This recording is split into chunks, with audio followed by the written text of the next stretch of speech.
কিন্তু যখন আমি মানুষের সাথে ডিল করতে গিয়ে ইনসাফ এবং সত্যবাদিতা বজায় রাখতে পারবো না, তখন কিন্তু ওই মানুষ ক্ষমা না করলে আল্লাহ ক্ষমা করবেন না। ধরে নিলাম ওই মানুষও ক্ষমা করে দিল, কিন্তু আমি রাষ্ট্রে ইসলাম প্রতিষ্ঠার অযোগ্য হিসেবে বিবেচিত হব, সমাজে ইসলাম প্রতিষ্ঠার অযোগ্য হিসেবে বিবেচিত হব। মুসলিম জাতিকে সার্ভিস দেওয়ার জন্য আল্লাহর সন্তুষ্টির উদ্দেশ্যে সবচেয়ে বেস্ট এবং টপ লেভেলে পৌঁছতে হবে। আপনার ওই পুরোটাই নেকিতে পরিণত হয়ে যাবে ইনশাআল্লাহ। আসসালামু আলাইকুম ওয়া রাহমাতুল্লাহি ওয়া বারাকাতুহু। আপনারা সবাই ভালো আছেন? দীর্ঘক্ষণ থেকে লম্বা লম্বা আলোচনা শুনে কি ক্লান্ত? আস্তে আসলো যে না? জাযাকাল্লাহ খায়র, বারাকাল্লাহ ফিক। আমার যে টপিক দেওয়া আছে, রিজিক ও ক্যারিয়ার পরিকল্পনা, রিজিক এবং ক্যারিয়ার পরিকল্পনার উপর সংক্ষিপ্ত অতি অল্প সময়ে গুরুত্বপূর্ণ কিছু পয়েন্ট তুলে ধরার চেষ্টা করব ইনশাআল্লাহ। আসলে ইসলাম, আমরা সবাই একটি মুখস্থ বাক্য জানি যে is a complete code of life, পরিপূর্ণ জীবন বিধান। ফলত এখানে আল্লাহর প্রতি ভরসা বা আল্লাহ সুবহানাহু তাআলার ভয় বা সব কিছু আল্লাহ সুবহানাহু তাআলা দেখবেন, এটির নামে পরিপূর্ণ সন্ন্যাসবাদের কোনো জায়গা নাই। সম্পূর্ণ দুনিয়া বিমুখতার কোনো জায়গা ইসলামে নাই। ততক্ষণ পর্যন্ত দুনিয়া বিমুখ, যতক্ষণ পর্যন্ত সেটি আমার দিনের যে দায়রা বা হাদ সেটি লঙ্ঘন করছে। না হলে আল্লাহ সুবহানাহু তাআলা এই আদেশ দিতেন না যে ফাইদা কদাইতুমুস সালাহ ফান্তাশিরু ফিল আরদ ওয়াবতাগু মিন ফাজলিল্লাহ, যে হে মানুষেরা, হে ঈমানদারেরা, যখন তোমাদের সালাত শেষ হয়ে যায় তখন আল্লাহ সুবহানাহু তাআলা বাকি পুরো সময় সালাতে কাটিয়ে দিবেন, পুরো সময় ইবাদত বন্দিগি করবেন, এমনটা আদেশ দেননি। তিনি বলছেন সালাত শেষ হওয়া মাত্রই তোমরা জমিনে বেরিয়ে যাও এবং জমিনে আল্লাহর নেয়ামত অনুসন্ধান করো। এই কথাটা এতটা গভীর মিনিং রাখে, মানে যেই রিকশাওয়ালা এখন বৃষ্টির মধ্যে কাঞ্চন ব্রিজে দাঁড়িয়ে আছে সিএনজি, আর আরেকজন সিএনজি ড্রাইভার যে বৃষ্টির কারণে বাড়ি থেকে বের হয়নি, তো এই সিএনজি ড্রাইভারের কাছে গিয়ে যে আমি ভাড়া করলাম এবং সে যে 50 টাকা লাভ করলো, এটা হচ্ছে আল্লাহর দয়া। অবতাগু মিন ফাজলিল্লাহ, আল্লাহর দয়া অনুসন্ধান করো। আর আরেকজন যে ঘরে শুয়ে আছে, সে আল্লাহর এই দয়াটা অনুসন্ধান করেনি। আরেকটি ঘটনা বললে এটা আপনাদের কাছে একদম পরিষ্কার হয়ে যাবে। আইয়ুব আলাইহিস সালাতু ওয়াস সালাম, একবার তিনি গোসল করছিলেন, তো আল্লাহ সুবহানাহু তাআলা আসমান থেকে স্বর্ণের বৃষ্টি বর্ষণ করছে। তো তিনি গোসল বাদ দিয়ে সেই স্বর্ণ কুড়াতে গেছে। তো আল্লাহ তাকে জিজ্ঞেস করছেন যে আমি তো তোমাকে কম কিছু দেইনি, তাহলে কেন তুমি বৃষ্টি বাদ দিয়ে এখন স্বর্ণ কুড়াতে যাবে? আমার এবং আপনার কাছে দৃষ্টিকটু মনে হতে পারে যে এখন এখানে আকাশ থেকে টাকা পড়তেছে, আমরা সব বাদ দিয়ে ওইটা কুড়াতে গেলাম, তা আমি তো তোমাকে কম কিছু দেইনি, কেন গেলে?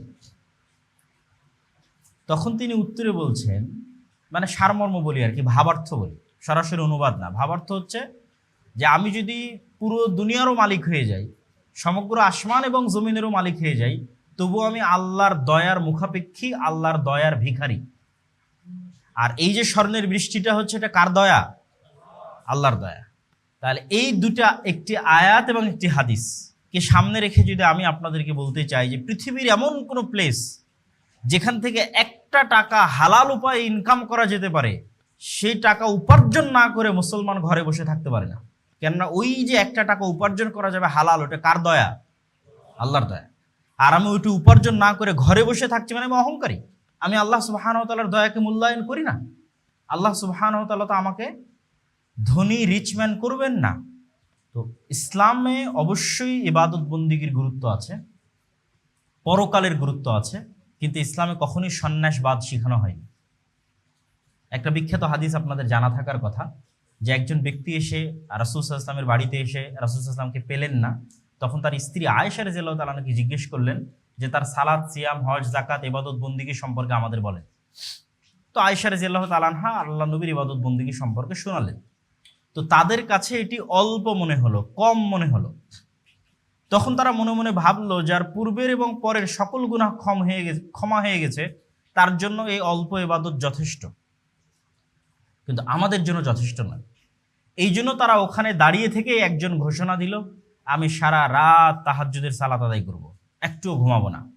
আরেকজন দাঁড়িয়ে থেকে ঘোষণা দিল, আমি প্রত্যেক দিন সিয়াম পালন করব, একদিনে সিয়াম ভাঙবো না।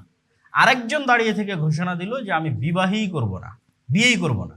কিছুক্ষণ পর যখন রাসূলুল্লাহ সাল্লাল্লাহু আলাইহি ওয়াসাল্লাম বাড়িতে এসে শুনলেন এই ঘটনা, তখন তিনি কারো মাধ্যমে তাদেরকে ডেকে পাঠিয়ে তাদেরকে কি বললেন, যে মান রাগিবা আন সুন্নতি ফালাইসা মিন্নি, যারা আমার সুন্নাতের অনুসরণ করলো না তারা আমার দলের অন্তর্ভুক্ত নয়। আর আসমানের নিচে জমিনের উপর আল্লাহকে সবচেয়ে বেশি ভয় করে, আল্লাহ ভীরু তাকওয়াবান পরহেজগার যদি সবচেয়ে বেশি কেউ থাকে তাহলে তিনি কে? মুহাম্মদ সাল্লাল্লাহু আলাইহি ওয়াসাল্লাম। তাহলে মুহাম্মদ সাল্লাল্লাহু আলাইহি ওয়াসাল্লাম রাতের কিছু অংশ ইবাদত করতেন, বাকি সময় ঘুমাতেন। মাঝে মধ্যে সিয়াম রাখতেন, তারপর ছেড়ে দিতেন, যেমন সোমবার বৃহস্পতিবার সিয়াম রাখতেন। মাসের 15 দিন সিয়াম রাখতেন, সাধারণত বাকি দিনগুলো ছেড়ে দিতেন। শাবান মাসে প্রচুর সিয়াম রাখতেন, রমাজান মাস পুরোটাই সিয়াম রাখতেন। দিনে মাত্র 5 ওয়াক্ত সালাত আদায় করতেন, বাকি সময় স্ত্রী, পুত্র, সন্তান, সন্ততি, মানুষজন, সমাজ সবার সাথে উঠা বসা করতেন। মুহাম্মদ সাল্লাল্লাহু আলাইহি ওয়াসাল্লাম একজন রিসার্চার নন, গবেষক নন, যে আমাদের মতো 4 দেওয়ালের মধ্যে আবদ্ধ লাইব্রেরির মধ্যে বই বের করছেন, পড়ছেন আর গবেষণা করে বই লিখতেছেন, যেমন আমরা গবেষণা করে লিখেছি। আজকে যে টপিক দেওয়া আছে সেই টপিকের উপর আমার একটি বই আছে রিজিক নামে, এটি। তো মুহাম্মদ সাল্লাল্লাহু আলাইহি ওয়াসাল্লাম কি লিখতে জানতেন? একটু কথা বলতে হবে। লিখতে জানতেন? পড়তে জানতেন? তার মানে তার বাড়িতে একটি লাইব্রেরি থাকবে আর তিনি সেখান থেকে বই পড়বেন আর গবেষণা করে লিখবেন, এটি সুযোগ তার ছিল না। তাহলে তিনি 5 ওয়াক্ত সালাত বাদে বাকি সময় কি করতেন? মানুষের সাথে সময় দিতেন, সমাজের মানুষের সাথে উঠা বসা করতেন। কিন্তু আমরা আলেম ওলামারা সমাজ বিচ্ছিন্ন হয়ে গেছে। কিছুক্ষণ আগেই যে পয়েন্ট আসছিল যে কিভাবে জেনারেল শিক্ষিতদের সাথে স্টুডেন্টসদের সাথে আলেম ওলামাদের মেলবন্ধন তৈরি করা যায়, এটার জিম্মেদারি কিন্তু আগে আমাদের নিতে হবে। কারণ আমাদের নবী ছিলেন 100% সমাজ কানেক্টেড, আর আমরা হচ্ছে শতভাগ সমাজ বিচ্ছিন্ন। কেননা আমরা মনে করেছি দিন মানেই আমাকে মাদ্রাসায় ছাত্রদের সাথে দার্স দিতে হবে, দিন মানেই আমাকে গবেষণা করে বই লিখতে হবে। কিন্তু আমি বলতে গেলে অনেকেই হয়তো আবার সমালোচনা করতে পারে ফেসবুকে, কথা তো সাবধানে বলতে হয়। কিন্তু দিন মানে প্রকৃত অর্থে আসলে যে মানুষের সাথে উঠা বসা করা, মেলামেশা করা এবং তাদের সাথে ন্যায় পরায়ণতা, ইনসাফ এবং সত্যবাদিতা প্রতিষ্ঠা করা। উঠা বসা, মেলামেশাই ন্যায় পরায়ণতা এবং সত্যবাদিতা প্রতিষ্ঠা করা, এটিতে আমরা অনেক পিছিয়ে আছি। এই জন্য একজন সালাফ বলেছেন, 2 জন মানুষের মধ্যে মীমাংসা করে দেওয়া, অথবা স্বামী স্ত্রীর মধ্যে মীমাংসা করে দেওয়া, অথবা যে কোনো 2 জন মানুষের মধ্যে মীমাংসা করে দেওয়া, অথবা যে কোনো একটা বিচার ন্যায়পরায়ণতার সাথে করে দেওয়া, আর সারাদিন সারা রাতের যে কোনো ইবাদতের চেয়ে উত্তম হতে পারে। কেননা সারাদিন সারা রাতের যে ইবাদত আমি করতেছি সেটি কার সাথে সম্পৃক্ত? আল্লাহর সাথে সম্পৃক্ত। আল্লাহ সুবহানাহু ওয়া তাআলা চাইলে কিন্তু, মাফ চাইলে কিন্তু আমাদের সকল গুনাহ ক্ষমা করে দিতে পারে। কিন্তু যখন আমি মানুষের সাথে ডিল করতে গিয়ে ইনসাফ এবং সত্যবাদিতা বজায় রাখতে পারবো না, তখন কিন্তু ওই মানুষ ক্ষমা না করলে আল্লাহ ক্ষমা করবেন না। ধরে নিলাম ওই মানুষও ক্ষমা করে দিল, কিন্তু আমি রাষ্ট্রে ইসলাম প্রতিষ্ঠার অযোগ্য হিসেবে বিবেচিত হয়ে যাব, সমাজে ইসলাম প্রতিষ্ঠার অযোগ্য হিসেবে বিবেচিত হব। এই জন্য আল্লাহ কোনো নবী, কোনো রাসূল অসত্যবাদী এবং অন্যায় পরায়ণ পাঠাননি। আল্লাহ রাসূল যদি আবু সুফিয়ানের প্রতি কোনো অন্যায় আচরণ করতেন, আবু সুফিয়ানের প্রতি কোনো মিথ্যার আশ্রয় নিতেন, তাহলে আবু সুফিয়ান তার হাতে যখন ইসলাম গ্রহণ করবে তখন লজ্জা কে পেত? আমার নবী মুহাম্মদ সাল্লাল্লাহু আলাইহি ওয়াসাল্লাম লজ্জা পেত। কিন্তু এটার সুযোগ নাই। তো সেহেতু কেরিয়ার বিষয় মানে আপনাদের সবাইকে নিজ নিজ কেরিয়ার বাদ দিয়ে শুধু কোরআন তেলাওয়াত করতে হবে, শুধু হাদিস পড়তে হবে, সবসময় আলেম ওলামাদের সাথে থাকতে হবে, বিষয়টি কিন্তু এমন নয়। বরং কিভাবে আপনারা একজন মুসলিম ইঞ্জিনিয়ার হিসেবে, মুসলিম বিজ্ঞানী হিসেবে, একজন মুসলিম অর্থনীতিবিদ হিসেবে মুসলমানদের কল্যাণে কাজ করতে পারবেন, তখন আপনার এই ইঞ্জিনিয়ারি পড়া, আপনার এই ডাক্তারি পড়া, আপনার এই অর্থনীতির পড়া পুরোটাই নেকি হিসেবে বিবেচিত হবে। ইন্নামাল আমালু বিন্নিয়াত, ইসলামের সকল আমল নিয়াতের উপর নির্ভরশীল। এবং রাসূলুল্লাহ সাল্লাল্লাহু আলাইহি ওয়াসাল্লাম বলেন, আদ-দুনিয়া ওয়া মা ফিহা মালউনা, দুনিয়া এবং তার মধ্যে যা কিছু আছে সবকিছু অভিশপ্ত। আশ্চর্য হাদিস কিন্তু, দুনিয়া এবং দুনিয়ার মধ্যে যা কিছু আছে সবকিছু অভিশপ্ত, তবে জ্ঞান অর্জন, জ্ঞান বিতরণ এবং যা আল্লাহর জন্য করা হয় তা ব্যতীত। তো আপনি বলতে পারেন যে আমি তো কোরআন হাদিসের জ্ঞান অর্জনের মধ্যেও নাই, কোনো কিছুর মধ্যেই নাই, তাহলে তো আমি অভিশপ্তের কাতারে। যিনি আপনি অভিশপ্তের কাতারে নন। ইসলামে মানুষ শুধু নিয়াত দিয়ে তার দুনিয়াবী সকল কাজকে নেকিতে পরিণত করতে পারে। রাসূলুল্লাহ সাল্লাল্লাহু আলাইহি ওয়াসাল্লাম কি বলেননি যে মানুষ যখন তার স্ত্রীর কাছে যায় সাংসারিক জীবনে তখন সে নেকি পায়?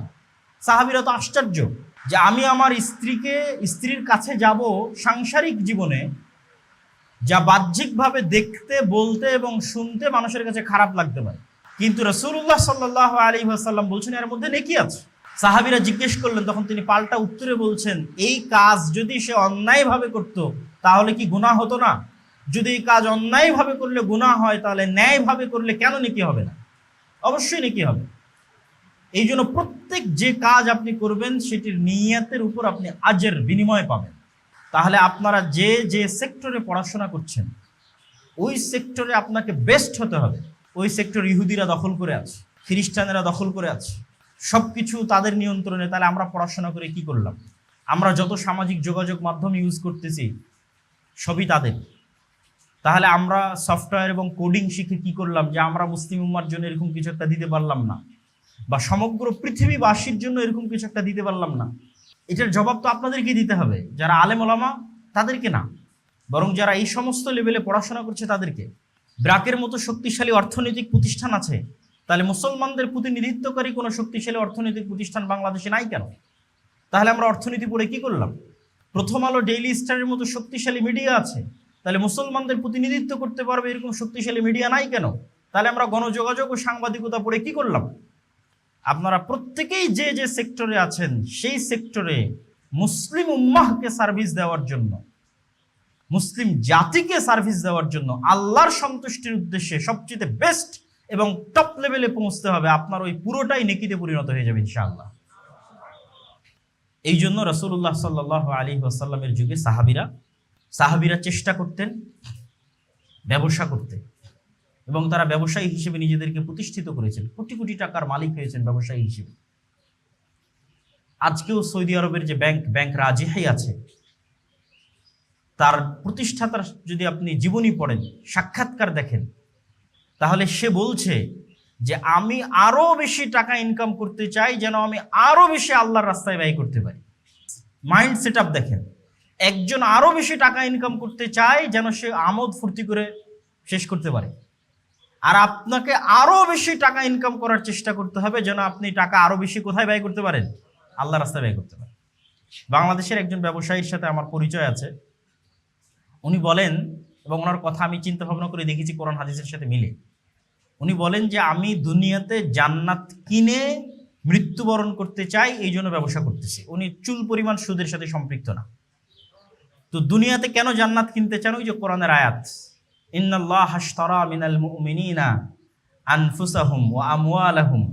আল্লাহ সুবহানাহু ওয়া তাআলা মুমিনদের নিকট থেকে তাদের জীবনটা ক্রয় করে নিয়েছেন আর তাদের সম্পদ ক্রয় করে নিয়েছেন। আল্লাহ শুধু দুইটাকে ক্রয় বিক্রয়ের কথা বলেছেন, এটা জান, নফস, আর একটা হচ্ছে সম্পদ। মানে আপনি যদি 100% জান্নাত কনফার্ম করতে চান, শুধু সালাত দিয়ে বা সিয়াম দিয়ে আপনি 100% কনফার্ম করতে পারবেন না। কেন? ওগুলোর সাথে ক্রয় বিক্রয়ের সম্পর্ক নাই। সালাত আমার মিস হয়, অস্বাভাবিক কিছু না। আমার উজুতে ভুল হয়, সালাতে ভুল হয়, রিয়া চলে আসে, ইখলাস থাকে না। তাহলে আমি কেমনে গ্যারেন্টি দিব যে আমি সালাত দিয়ে জান্নাতে চলে যাব? তাহলে শুধু দুইটা দিয়ে আপনি গ্যারেন্টি পাবেন জান্নাতে যাওয়ার। এক, এই লাইফটা আল্লাহর রাস্তায় ব্যয় করেন, আল্লাহর রাস্তায় দিয়ে দিবেন, তথা জিহাদ করলেন, শহীদ হয়ে গেলেন। আর আরেকটা কি? অর্থ উপার্জন করলেন, আল্লাহর রাস্তায় ব্যয় করলেন। জান্নাত আপনি কিনতে পারবেন ইনশাআল্লাহ দুনিয়াতে জীবদ্দশাতে। তাহলে ইসলামকে আমরা কখনোই যদি সম্পূর্ণরূপে দুনিয়া বিমুখ, ঘর কোনো এবং আল্লাহর উপর ভরসা করে রিজিক উপার্জন করব না, এই ভরসায় ঘরে বসে থাকবো, এরকম দিন নয়। আর সারমর্ম কথা আমার এটি যে আমাদেরকে মুসলমানদের প্রতিনিধিত্বকারী হিসেবে আরও বেশি যেন আমি মুসলিম উম্মার উপকার করতে পারি এই নিয়তে, আরও বেশি যেন আমি আল্লাহ সুবহানাহু তাআলার রাস্তায় ধন সম্পদ ব্যয় করতে পারি এই নিয়তে, জান প্রাণ দিয়ে সকাল সন্ধ্যায় আর 10 জন সেকুলারের চাইতে বেশি, আর 10 জন নাস্তিকের চাইতে বেশি আপনাকে টাকা উপার্জনের জন্য চেষ্টা করতে হবে এবং আপনার নিজ নিজ প্রফেশনে টপ লেভেলে পৌঁছার জন্য চেষ্টা করতে হবে এবং সব জায়গায় মাথায় মুসলিম উম্মার কথা মাথায় রাখতে হবে, যেন আপনার এই পুরো পড়াশোনা, পুরো লাইফ, পুরো সময়, পুরো চাকরি যেন নেকিতে পরিণত হয়। আল্লাহ সুবহানাহু ওয়া তাআলা কবুল করুক। আল্লাহুম্মা আমিন। ওয়া আখিরু দাওয়ানা আনিল হামদুলিল্লাহি রাব্বিল আলামিন। আসসালামু আলাইকুম ওয়া রাহমাতুল্লাহি ওয়া বারাকাতুহু।